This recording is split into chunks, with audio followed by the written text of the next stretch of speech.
بسم اللہ الرحمن الرحیم۔ السلام علیکم پیارے بچوں، کیسے ہو؟ اللہ آپ سب کو خوش اور سلامت رکھے۔ جماعت ہفتہ میں آپ لوگ اپنی اردو کی کتاب نکالیں اور صفحہ نمبر 24 اور سبق نمبر 5 استاد جی۔ تو سب سے پہلے ذخیرہ اہم الفاظ کی طرف دیکھیں۔ تعمیراتی، کیفیت، پینشن، دویز، ہر درمی۔ ابھی ہے پڑھنے سے پہلے علم حاصل کرنا کیوں ضروری ہے؟ اس کائنات کا سب سے پہلا معلم کون تھا؟ تو یہ آپ لوگ خود جو ہے وہ پھر لکھ لیں۔ پھر ہے سبق کی طرف ابھی دیکھیں۔ سورج آگ برسا رہا تھا، لو کے تپیروں سے، لو مطلب جو گرم ہوا ہوتی ہے۔ وقاص کو گھبراہٹ کا احساس ہو رہا تھا، اس کے ہونٹ خشک ہو رہے تھے۔ وہ زبان کی مدد سے بار بار اپنے خشک ہونٹوں کو تر کرنے کی کوشش کر رہا تھا۔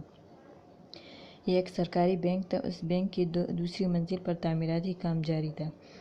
وقاص اینٹیں ڈھونے پر مقرر ایک ادنیٰ سا مزدور تھا۔ اس وقت وہ اپنے سر پر اینٹوں کا بوجھ لادے سیڑھیوں کے ذریعے سے دوسری منزل پر پہنچنے کی کوشش کر رہا تھا۔ اس کا لباس پھٹا پرانا تھا، پاؤں میں موجود جوتوں کے تلوں میں سوراخ تھے، جس کی وجہ سے راستے میں بکھری کنکریاں اسے تکلیف دے رہی تھی۔ اتنی مشقت کرنے کے بعد بھی اسے بس اتنی ہی اجرت مل پاتی تھی کہ وہ روزمرہ زندگی میں دال دلیے کے علاوہ کوئی دوسرا خواب دیکھنے کے قابل نہیں تھا۔ وہ کولوں کی بیل مطلب نہایت سخت محنتی کے مانند ایک ہی جگہ پر چکر لگا لگا کر اپنی زندگی برباد کرنے پر مجبور تھا۔ پہرا لگانے کے بعد وقاص نیچے اور پھر اینٹوں والی گوڑی کے پاس رک کر دم لینے لگا۔ ایسے میں اس نے دیکھا کہ ایک بزرگ اسے تاڑ رہا ہے۔ ایک لمحے کے لیے وہ گھبرا گیا اور سوچنے لگا، کہیں یہ انتظامیہ کا آدمی نہ ہو، میں تو سانس لینے کے لیے رکا ہوں، یہ مجھے کامچور سمجھ کر مزدوری سے ہی نہ ہٹوا دے۔ گھبراہٹ اور خوف کی کیفیت میں وقاص نے اینٹوں کی طرف ہاتھ بڑھایا اور پھر اپنے سر پر اینٹیں اٹھائیں اور دوبارہ سیڑھیوں کی طرف بڑھا۔ بزرگ بھی اس کے قدم سے قدم ملاتا ہوا بینک کے دروازے کی طرف بڑھا۔ وقاص نے سکون کا سانس لیا، کیونکہ بزرگ آدمی کے حوالے سے اس کی سوچ غلط تھی۔ وہ بزرگ تو ریٹائرمنٹ کے بعد بینک سے اپنی پینشن کے مد میں تنخواہ لینے آیا تھا، یعنی اپنے پینشن کے لیے وہ آیا تھا۔ وقاص ہانپتے ہوئے دوسری منزل تک پہنچا، مگر جب وہ لوٹا تو حیران رہ گیا۔ وہ بزرگ اینٹوں کے پاس کھڑا اس کا منتظر تھا۔ اس سے پہلے کہ وقاص کچھ کہتا، وہ بزرگ خود ہی بول پڑا، اگر میں شناخت میں غلطی نہیں کر رہا تو تمہارا نام وقاص ہے۔ وقاص نے اثبات میں مطلب اقرار میں اپنا سر ہلایا۔ بزرگ نے بینک کے دبیز شیشے مطلب موٹے شیشے کے دروازے کی طرف اشارہ کیا اور بولا، کیا تم جانتے ہو کہ تمہاری جگہ اس دروازے کی دوسری طرف ہو سکتی تھی، مگر تم اس دروازے کی اس طرف اتنی شدید گرمی میں دھکے کھا رہے ہو۔ یہ بات کہنے کے بعد وہ بزرگ چل دیا۔ وقاص کپکپا کے رہ گیا، وہ اس بزرگ کو روکنے کی ہمت بھی نہیں کر پایا۔ عجیب سی بے چینی نے اسے گھیر لیا تھا۔ باقی دن اس نے مزدوری تو کی، مگر وہ اس بزرگ کے متعلق ہی سوچتا رہا، کون تھا وہ؟ شام کو چھٹی کے بعد وہ جب گھر واپس لوٹا تو تب بھی وہ گہری سوچ میں ڈوبا ہوا تھا۔ وہ آرام کرنے کے لیے باندھ کی چارپائی پہ لیٹ گیا۔ کون تھا وہ؟ آخر کون تھا وہ؟ اس کی سوچ کا مرکز بس یہی ایک سوال تھا۔ اچانک پھر جیسے اس کے ذہن میں ایک جگنو سا چمکا، اسے گزرا وقت یاد آ گیا، ماضی کے واقعات اس کے پردہ تصور پر چلنے لگے۔ وقاص، آج پھر تم اسکول دیر سے آئے ہو؟ استاد جی پوچھ رہے تھے۔ وہ میں وقاص بہانے بنانے لگا۔ استاد جی نے پھر پوچھا، وقاص ہوم ورک کیوں نہیں کیا؟ سر وہ میں وقاص پھر سے بہانے بنانے لگا۔ دراصل وقاص کا پڑھائی میں دل نہیں لگتا تھا۔ اپنے ہی جیسے دوستوں کے ساتھ آوارہ گردی کرنا اسے پسند تھا۔ وہ روزانہ اسکول سے بھاگ جاتا۔ استاد جی کا روزانہ خبردار کرنا اسے بالکل پسند نہ تھا۔ اس کے ہٹ درمی دیکھتے ہوئے ایک دن استاد جی بولے، وقاص بیٹا، تعلیم سے غفلت ایک روز تمہیں برباد کرے گی۔ آج وقت تمہارے تعاقب میں ہے، مطلب تمہارے پیچھے میں ہے۔ ایک وقت آئے گا جب تم وقت کا تعاقب کرنا چاہو گے مگر نہیں کر پاؤ گے۔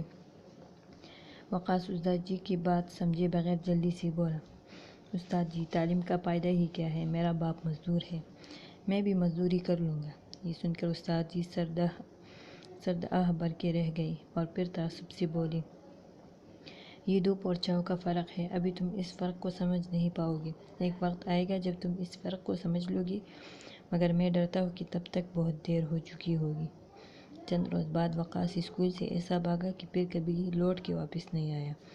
وہ اپنے باپ کے ساتھ مزدوری کرنے لگا، کتابوں کی جگہ اینٹوں نے لے لی تھی۔ زمانے کے دھکوں نے اسی دھوپ اور چھاؤں کا فرق سمجھا دیا تھا، اور اب وقاص کو یہ بزرگ آدمی ملا تھا۔ اس بزرگ نے وقاص سے کہا تھا، جانتے ہو تمہارا مقام اس دروازے کے پیچھے ہو سکتا تھا، مگر افسوس تم نے اپنے لیے اس دروازے سے باہر کی دنیا کا انتخاب کیا۔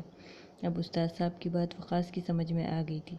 دروازے کے پیچھے تعلیم یافتہ لوگ سکون سے بیٹھے قلم کی مدد سے اپنا کام کرتے ہیں، اور دروازے کے باہر اس جیسے کتنی ہی بگوڑے مطلب بھاگ جانے والے محنت مزدوری کرنے پر مجبور ہیں۔ اچانک وقاص بے اختیار اچھل پڑا۔ یادوں کی لہروں پر بہتی ہوئی اس بزرگ کی صورت اس کے دماغ میں نمایاں ہو گئی تھی۔ اگلے ہی لمحے اس کی آنکھیں آنسو سے لبریز ہو گئی۔ کون تھا وہ؟ وقاص کو اپنے سوال کا جواب مل چکا تھا۔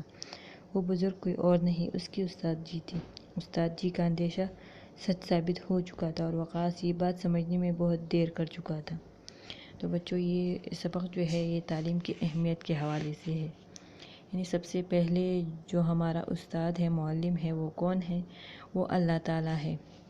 یہ سب سے پہلے معلم جو ہے وہ اللہ تعالیٰ ہے، اور اللہ تعالیٰ نے ہمیں دنیا میں رہنا جو ہے وہ سکھایا ہے اپنے نبی صلی اللہ علیہ وآلہ وسلم کے ذریعے۔ تو تعلیم اور باقی جاہل انسان میں فرق ہوتا ہے۔ انسان اگر تعلیم صحیح طریقے سے حاصل کرے تو اس کی اہمیت کا احساس، تو جو اس کی اہمیت ہے اس کو جلدی اس کو پتہ چل جاتا ہے۔ جیسے وقاص نے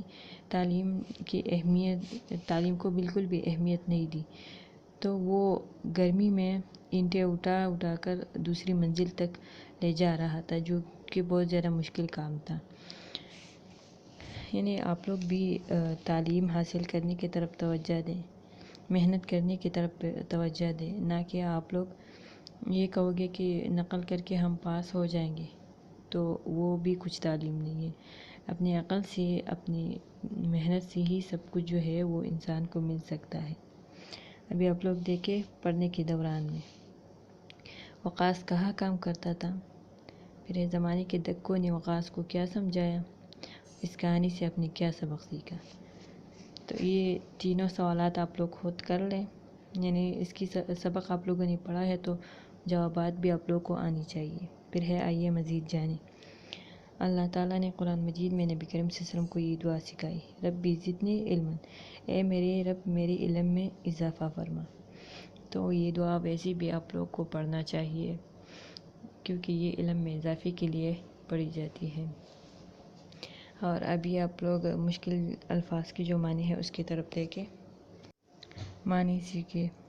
لو گرم ہوا، تپیڑی تیز ہوا کے جھونکے، مشقت محنت، کامچور کاہل نکما، بے چینی بے آرامی پریشانی، شناخت پہچان، بگوڑے بھاگ جانے والے، نمایاں ظاہر آیا، تعاقب پیچھا کرنا، ہٹ درمی ضد ڈٹائی، غفلت لاپرواہی، آوارہ گردی مارا پھرنا۔ تو بچوں، یہ الفاظ معنی آپ لوگ یاد کریں، اور جو سبق آپ لوگوں نے پڑھا ہے اس کو آپ لوگ دہرائیں، یعنی جو جہاں پہ بھی سوالات ہیں اس پر آپ لوگ سمجھنے کی کوشش کریں، اور اپنا بہت زیادہ خیال رکھیں، اور مجھے بھی اپنی دعاؤں میں یاد رکھیں۔ اللہ حافظ۔